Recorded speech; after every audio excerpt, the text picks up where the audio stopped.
প্রেম কিংবা বিয়ে যেটাই করেন করলে ভদ্রলোকের সাথে করবেন, না হলে সারা জীবন একা থাকবেন। নিজে টাকা কামাবেন, ঘুরবেন ফিরবেন পরিবারের মানুষগুলোকে নিয়ে, আর সম্মানের সাথে বাঁচবেন। যে মানুষ কথায় কথায় তার মতের অমিল হলেই অসম্মানজনক কথাবার্তা বলা শুরু করে, গালি দেয়, ওটাই তার আসল চরিত্র।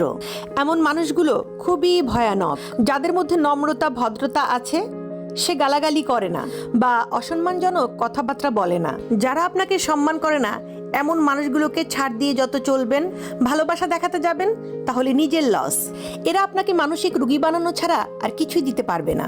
এমন সম্পর্ক থেকে যত তাড়াতাড়ি সম্ভব বের হয়ে আসা উচিত। আসলে কেউ কারোর জন্য মরে না। নিজের জীবন নষ্ট করার জন্য একজন অযোগ্য লোককে নিজের জীবনে জায়গা দেওয়াই যথেষ্ট। বারবার নিজের অসম্মান হজম করে নিজেকে না মেরে একেবারে এমন অসুস্থ সম্পর্ক শেষ করে নিজেকে মুক্তি দিয়ে দেখেন, আপনার জীবনে উন্নতি হবেই।